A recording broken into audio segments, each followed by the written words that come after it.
Thank you very much for coming in today. I know this isn't something you were looking forward to, but we really do appreciate you coming in.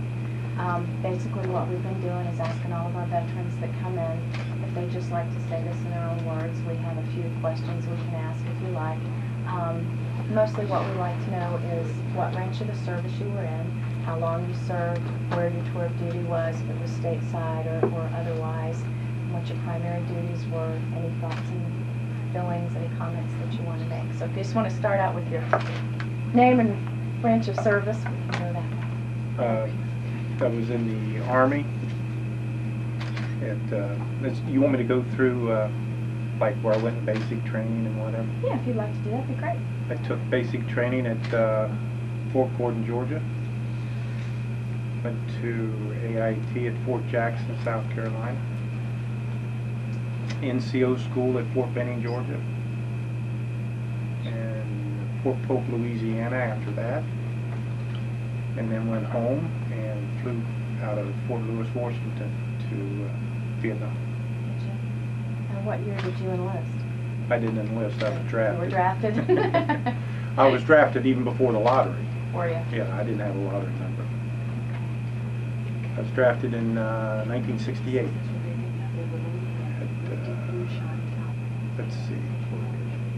Went down to, they took us down to Lebanon. We took a bus from Lebanon down to Cincinnati. Went down and took a physical, which was lasted all day. Came back in a couple months later. Went down to Cincinnati again for my second physical, and they asked me if there was anything other that had happened to me while I was gone, and I said no, and they said, okay, you're drafted. My second physical was a good one. So how old were you when you were drafted? Probably 19, I'm not real sure. Okay. I think I was 19. Okay, so you didn't have wife and kids here at home? No, I had no wife, no kids. Okay, getting a little young there. Well, you know, young folks. So how long were you in Vietnam? A year. Well, 11 months. Was that considered one tour? Yeah. Was 11 months? Well, I was in, let's see, I was in Japan for a month too, taking therapy. And supposedly if you were ever medevaced out of Vietnam to Japan, they reassigned you somewhere else, usually Korea or back to stateside or something. But after I came off the therapy, the doctor released me. They said they were going to take medevacs, people who've been medevaced out, back over. So I wound up going back over. And about 2 weeks later, they stopped that. So within a 2-week period there, I got sent back again. So what, you were in the Army, what position were you, infantry? Yeah.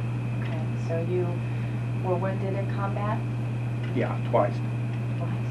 Can you tell us about that a little bit? Well, we were doing on the first time, we were doing a combat assault. In other words, we were going in on a fire base. And they told us going in that there would probably be booby traps.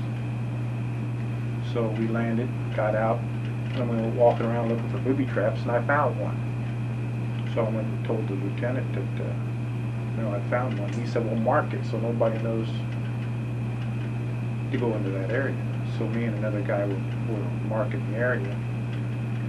And I just was standing up, moving away from the booby trap, when apparently I found this out later when I went back, that the guy who was marking it, there was a green sock laying there. And he laid a piece of wood or something down on that green sock, and the firing device was underneath it, so it exploded. Oh, jeez. And the second time I was shot by my own gunships. Runaway fire?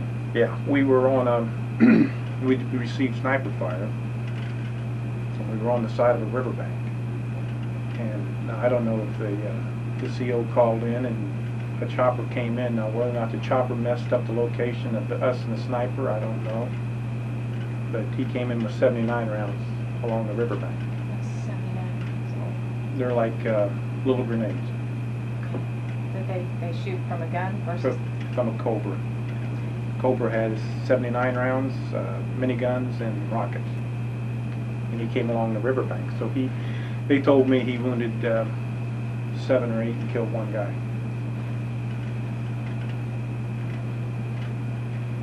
So how much of, where in Vietnam were you? I was with the 101st, and we were usually up around in the mountains, up at Hue. You know where Hue is? Spelled H-U-E. It's up in the northern part, awful close to the DMZ. Is it? Yeah, mountain area and everything. So what were, being out there in the foxholes, what were your living conditions as far as how was your day spent? Well, I always tell people that in Vietnam they had 2 seasons, rainy and the monsoon. So that's about the way it was. It's always wet. Take you about 3.5 days to go up a mountain, about 5 minutes to go across, and 3.5 days to come back down it. And just go out and walk around and look for what they call search and destroy missions. So how often did you get back to a camp where you might were be secure for a night? Or were you ever? Boy, basically you weren't while you were over there, but usually you were out for maybe 4 or 5 days or so, and then back into the rear for maybe a couple, 2 or 3 days, and then go back out again. That was the basis. If you want to hear a couple stories, I'll tell you a couple stories. I'd love to. We were told one time that we were going to go find an R&R center, a North Vietnamese R&R center. And we were heading that way, and finally somebody stopped and said, "Now you got to be quiet," because I can't remember if it was Cambodia or Laos, but we went into Cambodia or Laos because that's where this R&R center was. We weren't supposed to be there. And we found it, and there wasn't anybody there except all the hooches and stuff in the building, so we burned those and left. Another time we went into where they dropped napalm. We were supposed to go in and take a body count. So we went in to take a body count. And on one of the... Ours or theirs? Ours. NVAs. And so we of course, when we went in, we found bodies. They found documents on this one guy, and so they sent him back to the rear, back to intelligence. And they told us a couple, 2 or 3 days later that this guy was supposed to be at the Paris peace talks. And I don't know what the documents were about, so they never did tell us that. Let's see, what else was there? The R&R One Center. that could have ended things a little sooner, perhaps? I doubt it. I'm trying to think, what else was there? There was another one I was going to tell you. R&R Center. Can't think right now. How long were you out of it for your injuries? I mean, were they real severe? Well, the first one was, of course, it blew up in my face, and there was a guy who told me later when I came back too that, whether this is true or not, he said he was about 500 feet away when my helmet went flying by him. Apparently he'd found a 500-pound bomb that had been booby-trapped too down over the side of the hill, and he said my helmet went flying by him. That's why you never wore a chin strap when you wore a helmet. I didn't know that. They tell you to, but when you go over there, the first thing you do is get rid of the chin strap. Well, if it'd been on... I probably broke my neck more likely, I would think, Okay. but who knows. I wasn't aware of that. I'm sorry because I'm not familiar with it. So I was, let's see, I couldn't open my eyes for about 3 or 4 days. I was down in Cam Ranh Bay in Vietnam. I was in there, I guess, for about a week or so or something. And then I was sent back up to the 101st again.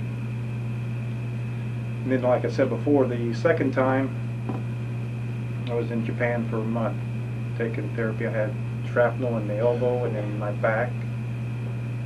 And it's still in there.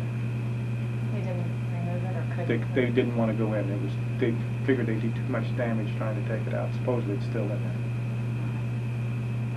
And then they sent you back again? Yeah, they sent me back over. And then when I went back over, I went to, instead of going back out up country, I went to a security guard detachment. And they guarded places. I'm trying to think if it was down around Long Bend or Ben Wa. I think it was around Long Bend. That's where they had all the computers and all that stuff for the war. Mm-hmm. We guarded that area. There was a couple of other areas we guarded, and we guarded the wax. The wax compound we were supposed to guard too.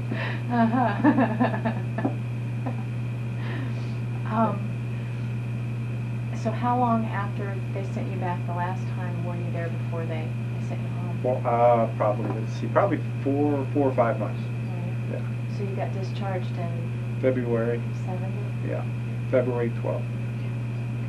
That's a long time to be. Well, when I went over, it was in February. So when I came back, of course, it was in February. But if you know anything about Vietnam, the early part of February is Tet. And I went over the year after 68. So I was there during Tet. When I left, it was Tet. I know the term. I don't know what TED is. That's their new year. Okay. And in 68 is when they had the big one. I think it was 68 they had the big one. Like their millennium type thing? It's just like our New Year's, I think. I believe is what it is. But that's when they had the big Tet Offensive, when they took over the, down in Saigon, they took over the Capitol building. I think it's Eddie, isn't it? And, but yeah, I left in February. Basically, I just wanted to ask, when you came home, what was it like when you came home? I know. One of the first questions was, of course, there was no parade or anything like that. Right. Most people probably didn't even know I'd been gone. I went up to school for some reason, and you got to remember it was February. And I was walking down the hall, and somebody asked me, well, they want to know where I got my tan. And I didn't realize I was tan, but that's in the middle of winter back here, and it was, you know, hot back there. I remember one time being in Vietnam, and I got down to about 73 degrees, and I thought I was going to freeze to death. You get used to all the heat and humidity Yeah. after a while. So, if you had anything positive to say about your military experience, what would it be? Anything positive come out of it? That's a good question. I hadn't thought about that. Well, if I had to do it over again, I probably wouldn't. But you know, military life's not that bad if there's not a war going on. It's not that bad. If you're ready to take the discipline and the you know, in the orders, because if somebody, I don't care how high you get, somebody's going to give you some orders, so and you got to do them. But it's not that bad. And the negatives. And the war was Well, negative. obviously the bullets were pretty negative there. But I think on some people, military life, they're not suited for it. And when they come back out, they're just not ready to, they've gone too far over, I think. It would be one of the negative things. okay. Basically, I just kind of want to finish with your words. If you were doing this project for the young people 50 to 100 years from now, and if you had any comments you've never made before that you would like to say to that generation that we won't know about Vietnam and your experience there, what would it be? I mean, they'll see the history books the way they're written by certain people, but they won't hear from guys like you that were in the trenches. And Okay, I got another, I just remembered another story I was going to tell you. Great, tell us. I was wounded, the second time I got wounded, the first time I got wounded, when I came back and joined the group, they were already out in the field. And so I caught a chopper and went out and landed. And what had happened is, I don't know if you've ever heard of Elephant Valley. It's close, you ever heard of A Shaw Valley? Mm-hmm. It's close to A Shaw Valley. And I was told that the reason they called it Elephant Valley was that the North Vietnamese used to carry supplies and stuff down through here on elephants until the chopper started shooting elephants, and so they quit doing it. There's a place called the Yellow Brick Road, and it's big enough for 2 trucks to pass. And they were down in there, and when I came down, They found the second biggest cache in Vietnam that year. There were trucks, jeeps, mortars, rifles, you name it, was in that cache. And that's what on the uniform you see the little red, that's a meritorious unit citation. We were awarded that for finding that cache that year. Oh, wow. So what did you do with all that Yeah, stuff? what Did did- you destroy it or Well, they deploy took, it? I imagine they took most of it and shipped it back. You know, we didn't stay there for them to come in and do all that. You just But- locate it and move on. Yeah. Yeah, I was everybody who was in the company was supposed to get a rifle out of there. I was supposed to get an SKS, but I never did get it because I got wounded the second time and shipped out. So Oh, okay. that's the way that goes. But an SKS is just a big long rifle. It's all about. You know, Chinese or Russian? The SKS is like our M14. So Now, the older gentleman that we've interviewed, there was so much emphasis on the units that they were with, how they were bonded and worked together like a family to survive. but see, you don't do that in Vietnam. Okay. And the reason for that is there's such a turnover. See, during World War II, when you signed up for the duration, 4 or 5 years, or however long it lasted. When they signed up in Vietnam, it was, you know, it was going to be 2 years if you were drafted, and you could enlist for 2 years. So if you spent a year over there, the turnover was so great. Like, there's like 30-some men in a platoon, okay? We went out for 5 or 6 or 7 days one time, came back with 11 men in that platoon. We went out another time and came back with 13. So, you know, That's a turnover. that's a turnover, a quick turnover. So you don't, I don't think they got that close. Some of them probably did, but It's a whole different war. Have you kept in contact with any of them at all that you served with, or? no, I tell you the truth, probably couldn't even tell you the names. Can you? No. No, Because I there was don't. so much interruptions that... Yeah, so many people coming and going. Maybe that was part of the effect that was different. Of course, there were a lot of differences. But, and I mean, this just came to me because I really am not into war stories that much and have not talked with people. But the older gentlemen, you know, they're in their late 70s, 80s, mid-80s, and through their interviews, there was just so much emphasis on we were a family and we hung together and we drug each other, you know, to safety and all Yep. that. I don't think because it wasn't cohesive at home. Well, and you got to remember too, a lot of World War II veterans went in. There might be 6 or 8, 10 guys from a town go in and sign up and stay in the same unit and everything. See, it wasn't that way during Vietnam. Yeah, but I mean that... I met, when I was in Vietnam, I ran into one guy I knew, and that was in Japan in the hospital. Okay. My mother called me and told me, I don't know if you knew, do you remember Mrs. Mercer? Yeah. Well, Johnny Mercer, Yeah. her son, been wounded. I was I in Yokota? I was either in Yokota or Sensiku, and he was in the other one. So I just took a bus over and went over and saw Said him. hi, yeah. But, you know, that might have been part of the emotion of this war, is because you didn't feel like you were all together helping each other. You were just like surviving individually. But Maybe. yeah, a lot of, and of course, you know, like I say, a lot of it was you knew you were going to be there a year and you were going to be out unless you got wounded or something, and you'd be out earlier. So Excuse me. Well, no, that's fine. 2 other things real quick. These things pop into my mind. Good. During basic training, you ever heard of a thing called Operation Entertainment? It was on TV. I think Tim Conway was the host. But during basic training, they came down to Fort Gordon, Georgia, and there was a group called the Cow Sills. You remember Yeah. them? Well, they were playing, but one of the sons was taking basic training at Fort Gordon, and that's one of the reasons they were down there. They were down there playing. They brought him up on stage. And the second thing was when I went over to Vietnam, I was up at Ben Hoa, and they took me into a room about 2 or 3 days after I was there. And you ever heard of Sebastian Cabot? Oh, yeah. Well, they introduced me to Sebastian Cabot, Oh, how neat. and he must have been, I don't know, 60 or 65 at the time or something. I was introduced to Ooh, Sebastian neat, Cabot. interesting fellow. Yeah, it was. That's cool. Well, can I ask a question? Yeah.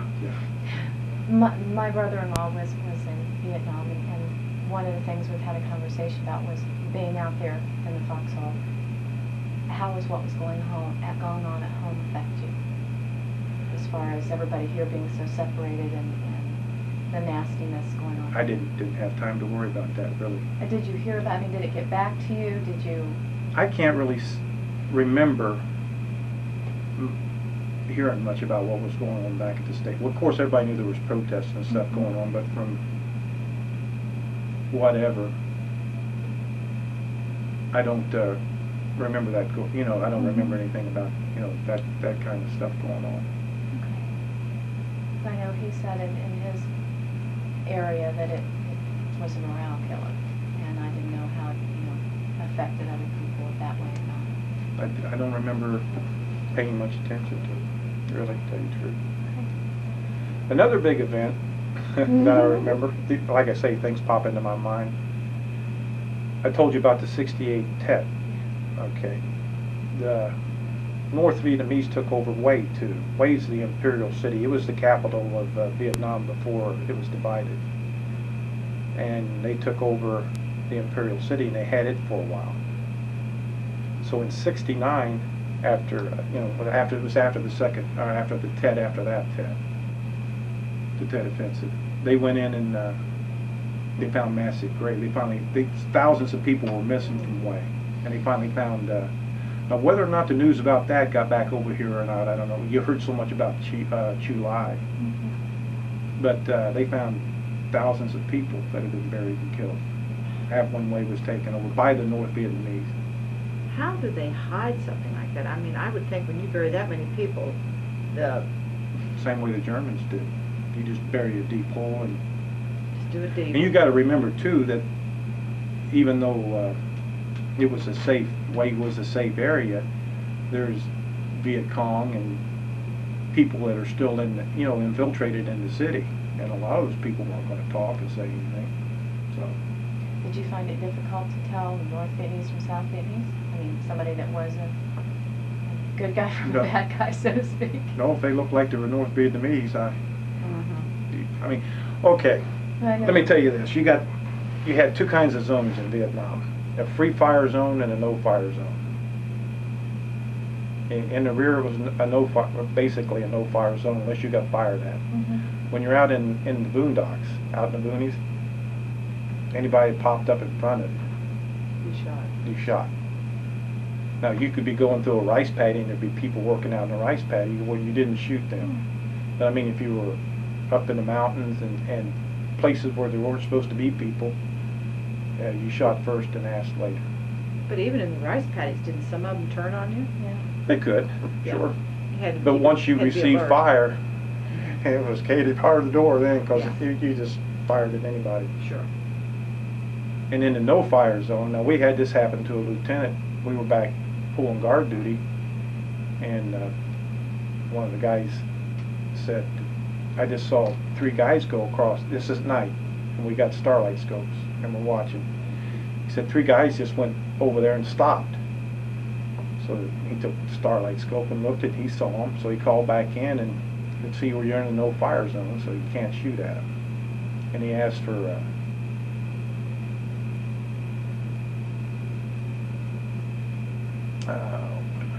illuminations, and they really didn't want to put any illuminations up, but they finally sent one up, and he asked for permission, to fire, and they said no, you couldn't do that.